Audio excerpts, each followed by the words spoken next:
Bread വെച്ചിട്ടുള്ള easy ആയിട്ടുള്ള 2 റെസിപ്പിയാണ് ഞാൻ ഇന്നിവിടെ കാണിക്കുന്നത്. പിള്ളേർക്ക് നമുക്ക് സ്കൂളിൽ കൊടുത്തു വിടാനും ഈവനിങ് സ്നാക്സ് ആയിട്ടൊക്കെ കൊടുക്കാനായിട്ട് പറ്റിയ ഒന്നാണ്. ആദ്യം തന്നെ നമുക്ക് ഇച്ചിരി സ്പൈസി ആയിട്ടുള്ള ഒരു റെസിപ്പി ഉണ്ടാക്കിയാലോ. അതിന് വേണ്ടിയിട്ട് 2 പച്ചമുളക് എടുത്തിട്ടുണ്ട്, ഒരു ചെറിയ കഷ്ണം ഇഞ്ചി, ഒരു വെളുത്തുള്ളി, പിന്നെ ഒരു സവോളയുടെ പകുതി. അത് ഇതുപോലെ തന്നെ ചെറിയ കഷ്ണങ്ങളാക്കി കട്ട് ചെയ്ത് മിക്സിയുടെ ജാറിലേക്ക് ഇട്ട് കൊടുക്കാം. പിന്നെ കുറച്ച് മല്ലിയിലയും കരിവേപ്പിലയും ഇട്ട് കൊടുത്തു. ഇനി ഇതിന് ആവശ്യത്തിനുള്ള ഉപ്പും കൂടെ ചേർത്ത് കൊടുത്തിട്ട് ഇത് നന്നായിട്ടൊന്ന് അരച്ചെടുത്തിട്ട് വരാം.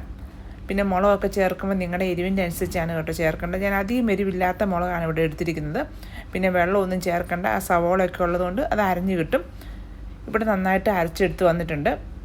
ഭയങ്കര പേസ്റ്റ് പോലെ അങ്ങ് വന്നുന്നില്ല, എന്നാലും നന്നായിട്ട് അരച്ചെടുത്തിട്ടുണ്ട്. ഇത് നമുക്ക് വേറൊരു പാത്രത്തിലേക്ക് മാറ്റാം. ഇനി ഇതിലേക്ക് 2 മുട്ടയാണ് ഞാൻ പൊട്ടിച്ചൊഴിച്ചിരിക്കുന്നത്.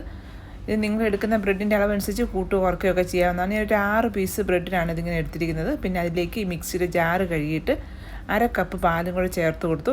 ഈ സമയം ഉപ്പ് കുറവാണെങ്കിൽ നിങ്ങൾക്ക് ആവശ്യത്തിന് ഉപ്പും കൂടെ ചേർത്ത് കൊടുക്കാം. പിന്നെ ഒരു നുള്ളു പഞ്ചസാര ചേർത്താലും നല്ലതാണ് കേട്ടോ. ഇതെല്ലാം കൂടി നമ്മൾ നന്നായിട്ടൊന്ന് ബീറ്റ് ചെയ്തെടുത്ത ശേഷം ബ്രെഡ് അതിന് മുക്കിയിട്ട് നമുക്ക് പാനിലേക്ക് ഇട്ടിട്ടൊന്ന് ടോസ്റ്റ് ചെയ്തെടുക്കണം. ഈ ഒരു രീതിയിൽ ഉണ്ടാക്കുകയാണെങ്കിൽ ഡയബറ്റീസ് ഉള്ളവർക്കും കഴിക്കാൻ വേണ്ടി പറ്റിയതാണ് കേട്ടോ. നമ്മൾ ടോസ്റ്റ് ചെയ്തെടുക്കുമ്പോൾ ആവശ്യമെങ്കിൽ കുറച്ച് ഗീയും കൂടെ ചേർത്തിട്ട് ടോസ്റ്റ് ചെയ്യാവുന്നതാണ്. പിന്നെ ഇച്ചിരി ഹെൽത്തി ആയിട്ടൊക്കെ വേണമെങ്കിൽ അതൊക്കെ ഒഴിവാക്കാവുന്നതാണ്. ഞാൻ വെറുതെ ഇതുപോലെ ടോസ്റ്റ് ചെയ്തെടുക്കുകയാണ് ചെയ്തിരിക്കുന്നത്. ഇതിന്ന് നമുക്ക് തിരിച്ചു മറിച്ചു വിട്ടിട്ട് ഒന്ന് ആ കുക്കായി വന്നിടം വരെ ഒന്ന് ടോസ്റ്റ് ചെയ്തെടുക്കുക. കരിഞ്ഞു പോകാതെ നോക്കണം കേട്ടോ. ഒത്തിരി തീ കൂട്ടിയിടാതെ ചെറുത് തീയിലിട്ടിട്ട് 2-3 പ്രാവശ്യം ഇതുപോലെ ഒന്ന് മറിച്ചിട്ട് കൊടുത്തു കഴിഞ്ഞാൽ നന്നായിട്ട് കിട്ടും. അപ്പോൾ വളരെ എളുപ്പമായിട്ടുള്ള സിമ്പിളും ഈസിയും എന്നാൽ ടേസ്റ്റി ആയിട്ടുള്ള ഒരു റെസിപ്പിയാണ് കേട്ടോ. ഇനി പിള്ളേർക്ക് നമുക്ക് ടിഫിനായിട്ട് കൊടുത്തു വിടാനും ഈവനിങ് സ്നാക്സ് ആയിട്ട് കൊടുക്കാനും ഒക്കെ നല്ലതാണ്. കണ്ടോ, വളരെ കുറച്ച് ഇൻഗ്രീഡിയൻസും എന്നാൽ പെട്ടെന്ന് ഉണ്ടാക്കാൻ പറ്റുന്ന ഒരു സ്നാക്കല്ലേ. ഇനി നമുക്ക് അടുത്ത ഒരു റെസിപ്പിയിലേക്ക് നോക്കിയാലോ. അതും ബ്രെഡ് തന്നെയാണ് കേട്ടോ എടുത്തിരിക്കുന്നത്. ഗാർലിക് ബ്രെഡാണ് ഉണ്ടാക്കുന്നത്. എളുപ്പത്തിൽ ഗാർലിക് ബ്രെഡ് എങ്ങനെയാണ് ഉണ്ടാക്കുന്നതെന്ന് നോക്കാം. പാൻ ചൂടാകുമ്പോഴേക്കും അതിലേക്ക് കുറച്ച് ബട്ടർ ഇട്ട് കൊടുത്തു. പിന്നെ കുറച്ച് ഗാർലിക്ക് കൊത്തി അരിഞ്ഞത് ഇട്ട് കൊടുത്തു. അധികം അത് മൊരിഞ്ഞു പോകില്ല കേട്ടോ ഗാർലിക്ക്.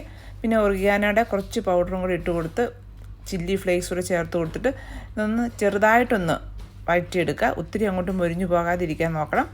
അതിനുശേഷം അതിലേക്ക് ബ്രെഡിൻ്റെ പീസ് അങ്ങ് വെച്ച് കൊടുക്കുക. കുറച്ച് സമയം കഴിഞ്ഞ് കഴിയുമ്പം ആ ബട്ടർ എല്ലാം അങ്ങ് അബ്സോർവ് ചെയ്തെടുക്കും കേട്ടോ. അപ്പോൾ ഒന്ന് വേണമെങ്കിൽ തിരിച്ചിട്ടിട്ട് നമുക്ക് എടുക്കാവുന്നതാണ്. ഈസി ആയിട്ടുള്ളൊരു ഗാർലിക് ബ്രെഡ് ഇവിടെ റെഡി ആയിട്ടുണ്ട്. പെട്ടെന്ന് ഉണ്ടാക്കിയെടുക്കാൻ പറ്റില്ലേ. പിന്നെ ഒർഗാനോ ഒന്നും നിങ്ങളുടെ അടുത്ത് ഇല്ലെങ്കിൽ നമ്മുടെ തുളസിയും പനിക്കൂർക്കയെല്ലാം ഒന്ന് ഉണങ്ങി എടുത്തിട്ട് പൊടിച്ചെടുത്താൽ മതി കേട്ടോ. അപ്പോൾ നമുക്ക് വീട്ടിൽ തന്നെ ഒർഗാനോ ഉണ്ടാക്കാൻ പറ്റും. ഇപ്പോൾ എല്ലാവർക്കും ഒന്നും ഒർഗാനോ മേടിക്കാൻ പറ്റിയില്ലെങ്കിൽ ഈ ഒരു രീതിയിൽ ഒർഗാനോയുടെ പൗഡർ ഉണ്ടാക്കാൻ പറ്റും കേട്ടോ. അപ്പോൾ 2 വെറൈറ്റി ആയിട്ടുള്ള ബ്രെഡ് കൊണ്ടുള്ള റെസിപ്പി നിങ്ങൾ കണ്ടില്ലേ. അപ്പോൾ ഉണ്ടാക്കി നോക്കിയിട്ട് നിങ്ങൾക്ക് ഇഷ്ടമായെങ്കിൽ നിങ്ങളുടെ ഫ്രണ്ട്സിലേക്ക് ഒന്ന് ഷെയർ ചെയ്ത് കൊടുക്കണം. പിന്നെ എൻ്റെ പേജ് ഫോളോ ചെയ്യാത്തവരാണെങ്കിൽ ഒന്ന് പേജും കൂടി ഒന്ന് ഫോളോ ചെയ്യണേ. അപ്പോൾ ഇതുപോലത്തെ ഈസി ആയിട്ടുള്ള റെസിപ്പി ആയിട്ട് ഇനിയും വരാവേ.